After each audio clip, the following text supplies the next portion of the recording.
Welcome to Good Mythical More. Let's get to know our crew and the pickles that they got themselves into. But first, let's play List 'em All. List them all? We go back and forth until one of us fails, listing girl bands. Spice Girls. Haim. Haim? How do you say it? No, Haim. You're right. The dolls. So the sex dolls. Pussycat Dolls. Pussycat dolls. Come on, you're out that soon? Yeah. I already lost. Linda Ronstadt and her friends. Okay. You're not any better than me. All right, then give me another one. I can't even name boy bands at this point. Bands with just girls. Oh, TLC. Debrat and her friends.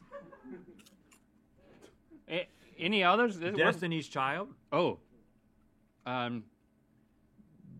Destiny's Father. Oh, gosh. What's the one with Beyonce in it? Destiny's Child. Oh, it was that one. In Vogue. In Vogue. In Vogue. We saw In Vogue. They opened up for MC Hammer. Give me some more of those pickles. All right, and then read off the things. So we've got pickles that people have gotten into. Let's start with this one.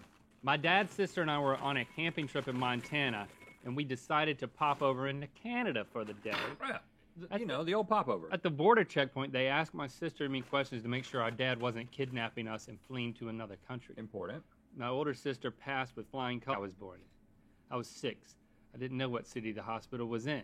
I cracked, and I guess my behavior was suspicious because they took us inside for further interrogation. ... How did they get out of this pickle? Well, first we've got to say who this is. So This is somebody who would be camping in Montana, and somebody who would crack under pressure.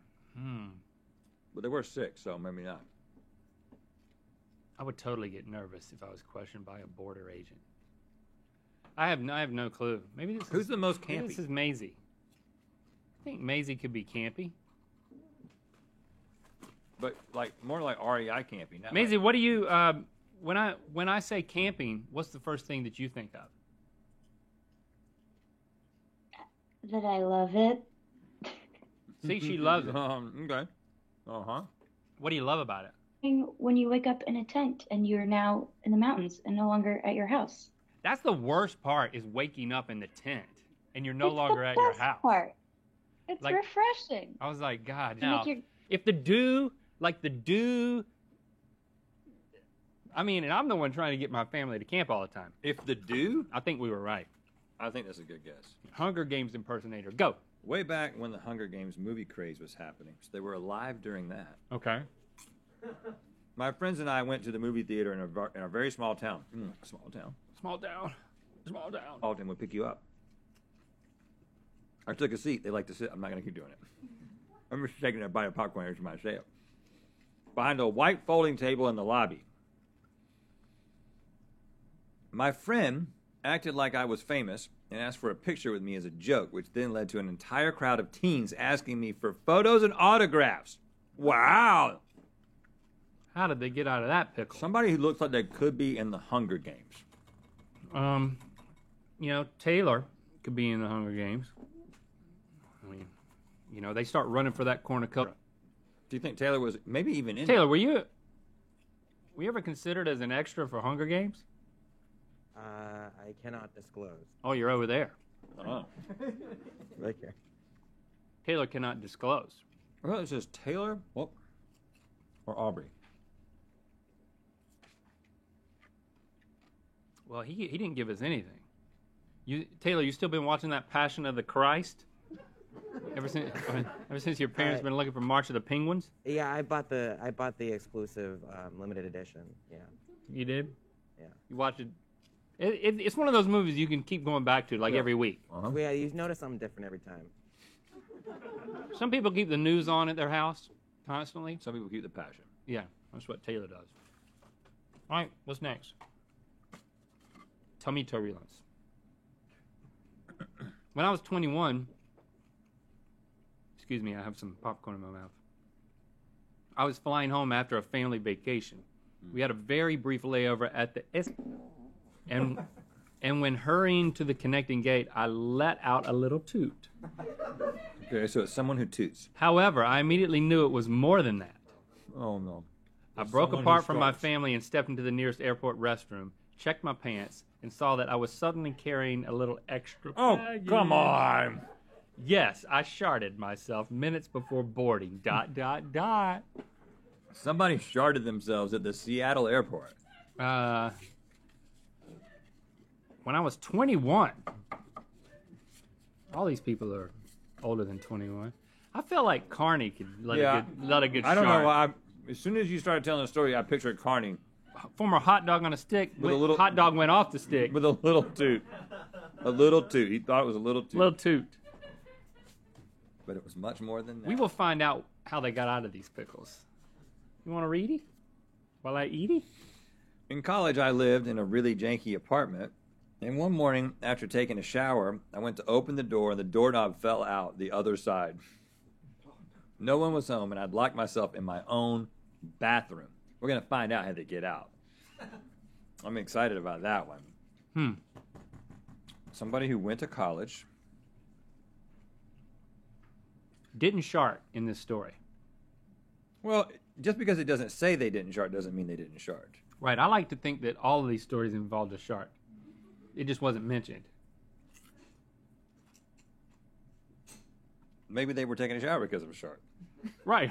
right. That's the best You way really- to get. you really- That's the best way to de-shart. Yeah. In a shower. If you have access to a shower, I don't know what you do at SeaTac, but you got to use like an eye wash at SeaTac. But I don't know how Just Carney perch got up rid- on that eye wash. But I tell you, if you're at home, you just get right in the shower. You've seen how an eye wash works. It has these two spigots that come up like this and they go into your eyes. Yeah. But if you like throw a leg over, Replace your eyes with your bow. you can have a front and a back bidet thing happening where everyone can see. It's always in public. Right, because you want to be able to see it and run And it to it. says eye wash right above it with an arrow pointing down, and you're like, oh, short wash, sorry. Greg. Greg, I have no way of knowing. Finally, I was driving up to Vermont with my college roommate to go to a Kesha concert in Montreal. Uh-oh. Okay. About 2 hours in, the power steering on my car broke. And I sharted myself. About 2 hours in, the power steering on my car broke. And I think that we might need to switch Taylor and Aubrey, because now I'm thinking that Taylor was doing the Hunger Games thing in the lobby, yeah, and Aubrey was on the way to the Kesha concert. right. And Carney, it's not that we think you're the only one who sharted, because I want to be clear. Everyone here sharted. Yeah. It's just you're the only one who was bold enough to speak about it.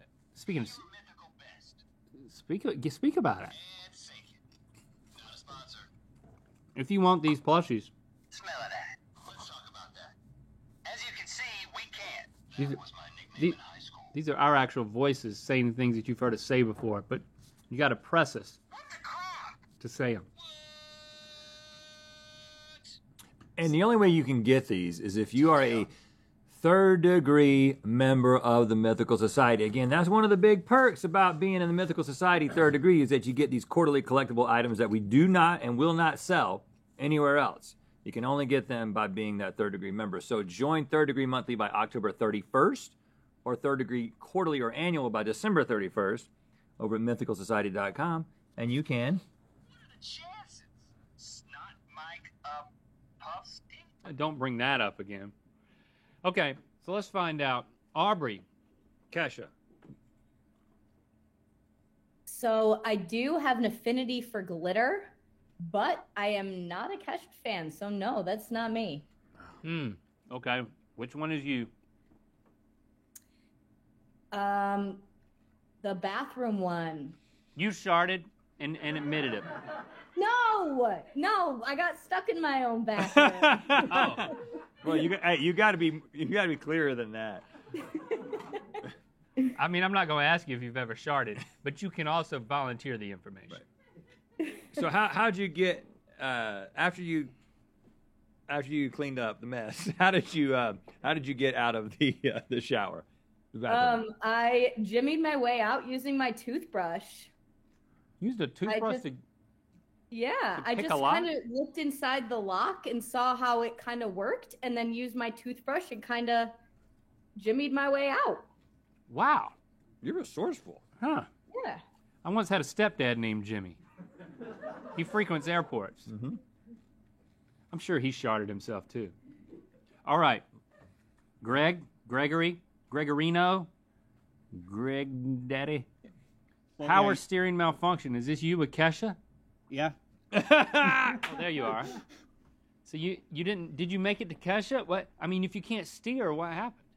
So we did make it, but only after my parents drove out those 2 hours with 2 cars so that my roommate and I could take one, and they took one back, and then my car got towed. So, but you didn't, like, it was just like, oh, I don't think my car's steering, I'm going off a bridge. It was more, I don't think my car's steering, I'm going to slowly pull over and call my parents. Oh no, it was my car is definitely not steering, but luckily there's a federal municipal building with a parking lot that we can hang out in for 2 hours. Federal, you municipal. Always pull into a federal municipal. If you've sharded yourself, especially. They have a whole department for that. I got my family detained at the Canadian border. Maisie? Yes, it was me. Yes. So you made it back because you love camping.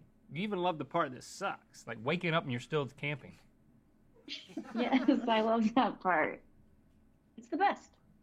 There's nothing like getting put on the spot by a Canadian authority. Do you remember the additional questions that were asked in the further interrogation?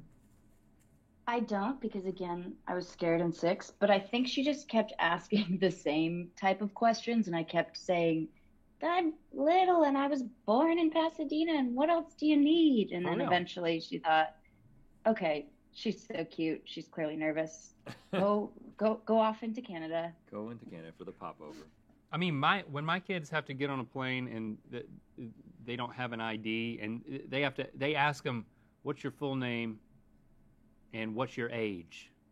And then somehow that's supposed to give them confidence to let them through. And But I always get nervous what my kids might say. Being a Neil, what Lando might say. the age could always be off because you don't know their age, and you tell them things sometimes. Yeah, and Maybe it's better for them to ask my kids than to ask me Right. anything about my kids. And my kids know that, and they're fine with it. Carney, tell us about SeaTac. Well, I'll have you know, I've read all of the Hunger Games books, and I've seen all of the films, but the odds were not ever in my favor as I walked through the halls of SeaTac Airport. Let out a little extra juicy baggage. Yeah, extra baggage. Yeah.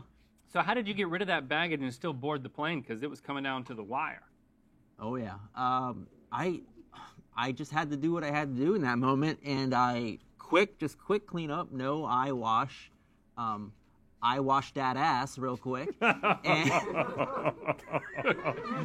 Crazy, man. and I threw out the evidence, and I put my trousers back on, and I got on that plane back to San Diego. You went commando. You ditched your underwear. I ditched my left. You got to ditch your underwear. I mean, and if you might as well wipe with the underwear before you ditch them. That's a hot tip from me. I left my shirt in Seattle, Washington. Oh gosh. And now you're writing a song about it. I remember Shirtless in Seattle. there was a kid who crapped his pants in school, and then he took his whitey tighties off and threw them out the window of the elementary school bathroom, where we then all went up to the window, looked over, and saw that David's underwear were there because his name was written in the waistband. Yeah, you can't put. And something else was written in the crotch. You area. can't put named underwear. Yeah, that'll always be traced back to you. All right, Hunger Games impersonator Taylor, we got you. Yeah. I figured after I signed the actual arm of a child, I told everybody that I died in the first 15 minutes and was not credited. And got out of there. Which is exactly what I said you would do. Yep. So we've nailed this one twice over. I feel like we've done a great job. We had to make 2 switches, but other than that, I'm pretty proud. Well, we made one switch, which is technically 2 switches, but we just ended up getting Greg right. So I'm proud of us. Let's eat some popcorn. You don't seem happy. I'm proud of us. Have a great day. To get the Rhett and Link plushies, join Third Degree monthly by October 31st or quarterly or annual by December 31st. MythicalSociety.com for deets.